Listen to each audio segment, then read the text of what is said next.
Okay, panglima kong video. So, tingnan nyo yung ano nila, comfort room na tinatawag natin na CR in short. So, ano siya, mala hotel, oh. Napakalinis, di ba? So, subukan nyo dito sumakay ng barko. So, ganun, So, hindi ka mandidiri mag-CR kasi napakalinis, oh. Mala hotel yan. Yan. Napakagandang ambience niya, di ba? Ang oh. Yan, ganun siya. So, ito yung CR nila. Para kang nasa ano pa rin. Hotel ka. Oh, diba? Napakalinis yan. Kasi may nagme-maintain. Naglilinis dito sa kanila.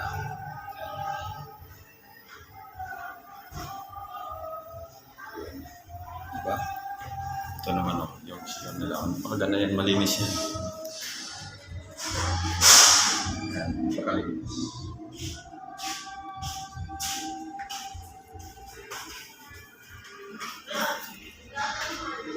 Yung comfort room nila lahat ganito kalinis.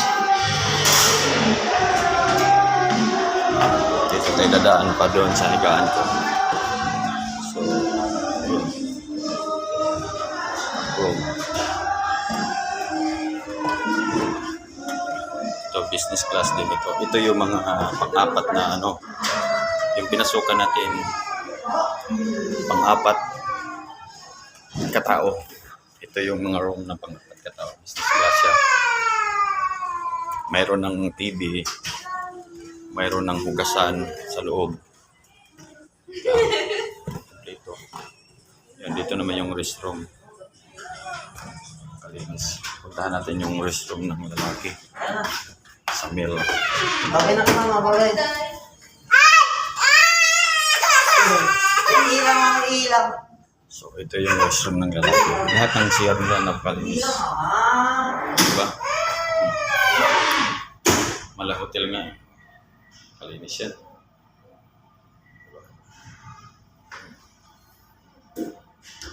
Ito yung isang business class ng pang-apat katao. Ito yung shower room nila. Yan, tingnan natin. Yan, shower room. Ganda itong shower room. Lakas ang tubig nito. Diba? Napakalinis.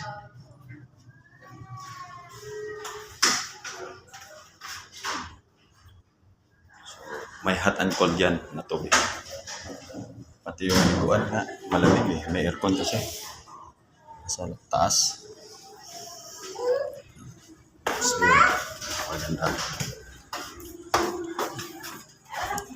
So, yung higaan ko doon pa sa baba. So, puntahan natin. Yan.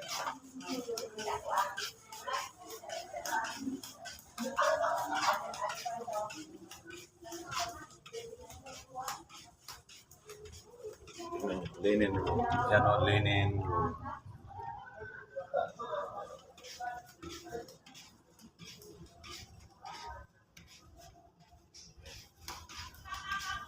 Emergency exit. Nabasa.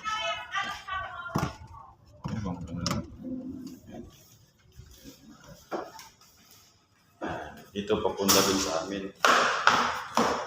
Business class rin. But for 2 person.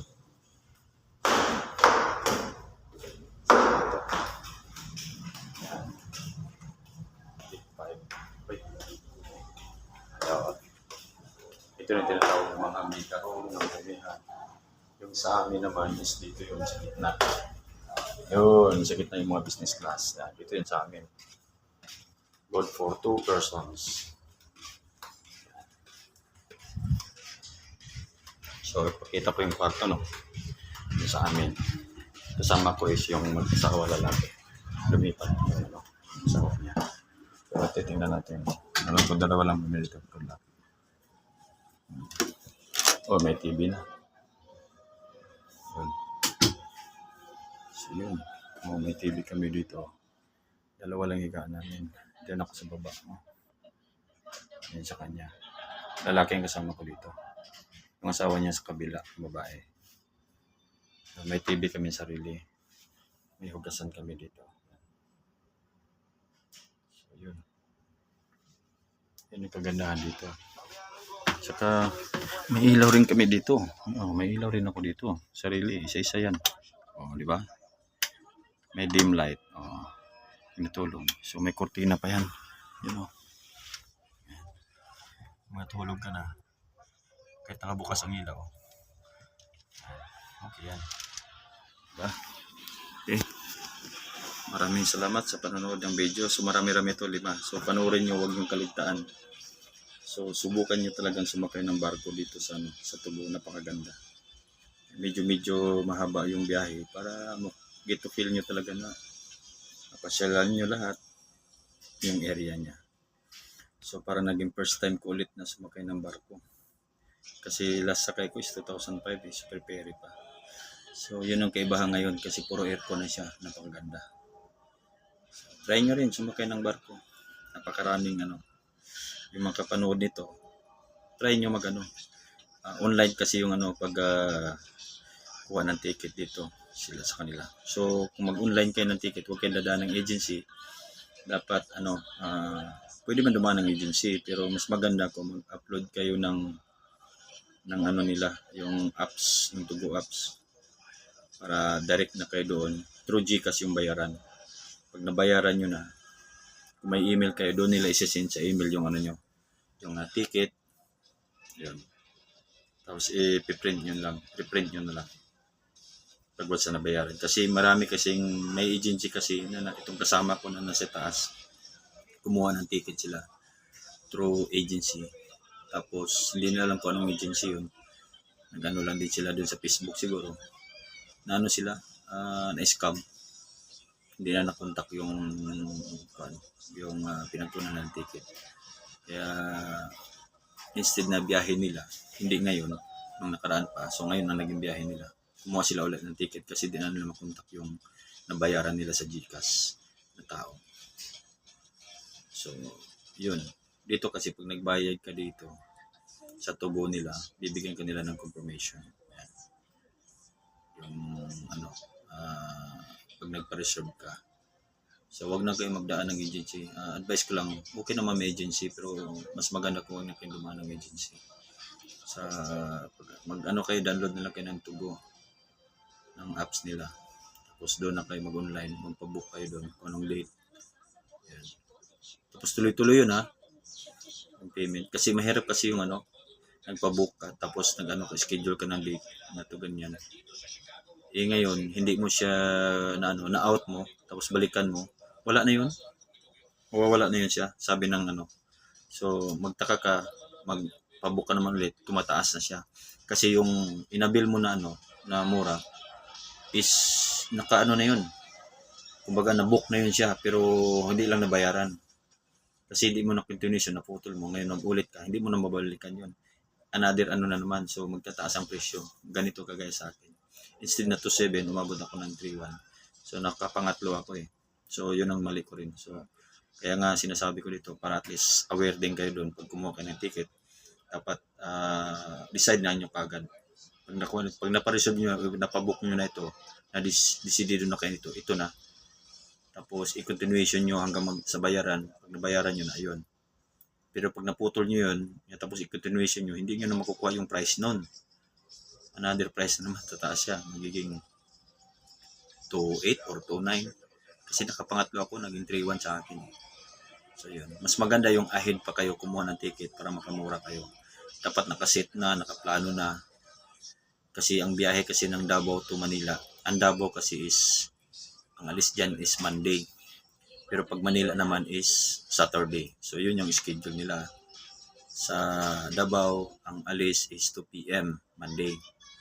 Sa Manila, Saturday, 2 p.m. naman ang alis.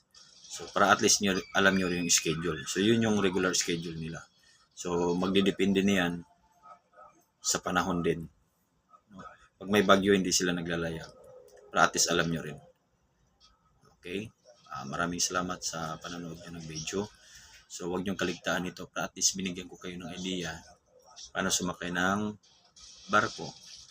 So panoorin nyo itong video, buong video, para at least makita nyo yung kagandahan ng barko. Okay? Okay, mahirap din hindi ako masyadong magaling magbibideo pero at least nakakuha ka ng idea from sa akin kasi experience ko ngayon. Kasi itong video ko ngayon is bago lang is June na ngayon 11 kasi June 10 umalis to ng 2024. So napakabago pa. So at least alam nyo yung latest dito sa sa pagsakay ko ng barko. So yung mga nagbabalak papunta ng Manila or papunta ng Davao, try nyo rin sumakay ng barko. Ma-feel nyo rin. Mas maganda kung business class, maaga pa kayo 1 month ahead. Mura lang, nasa mga yata 1 plus, 1,000 something or 2 something. Tapos may nagsiserve doon. Pag kumakain kayo doon, yung tinatawag na Horizon Cafe. Napakaraming sumasakay ng mga eroplano kasi gusto nila makarating kaagad sa destination. Kung gusto nyo pa yung hindi man kayo nagmamadali, pwede na dito sa barko. Mapasyalan mo pa. Maganda yung niya, yung lugar. O, di ba? Okay, putulin ko na yung So, napakarami ng video ko. Sa 5 video, sana mapapanood nyo.